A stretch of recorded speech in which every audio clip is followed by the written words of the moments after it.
আজকে আমরা এসেছি আমার খালার বাসায়। এসে তাড়াহুড়া করে নুডলস রান্না করেছি, কারণ অনেক ক্ষুধা লাগছে। আর ওইটা হচ্ছে আমার জামাইয়ের জন্য অনেক বেশি করে দিছি, ওর অনেক বেশি ক্ষুধা লাগছে, তাই বড় প্লেটে দিয়ে দিছি। আর আমরা এখানে সবাই মিলে একসাথে এখন মাঞ্জা মেরে নুডলস খাবো। মজার নুডলস, সুন্দর বাটি। এই বাটিগুলো আমার খালা 2000 টাকা দিয়ে কিনছে। কম কথা, 2000 টাকার বাটি, এত সুন্দর বাটিগুলো। তাই আমরা বলছিলাম কে কোনটা নিব, কোন সুন্দর বাটিটা আমি নিব, আমার বোন নিবে কোনটা। তো সুন্দর বাটি, দেখো দেখো সবাই। আমার তো কার্টুনে না দিবে। এটা মিমের বাটি, এটা জানুর বাটি, লেংটু জানুর বাটি।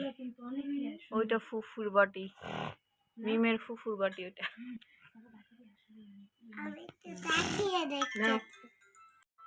আমরা এই নুডলস খেয়ে প্রথম আমার খালামণির বাটিগুলো উদ্বোধন করে দিলাম।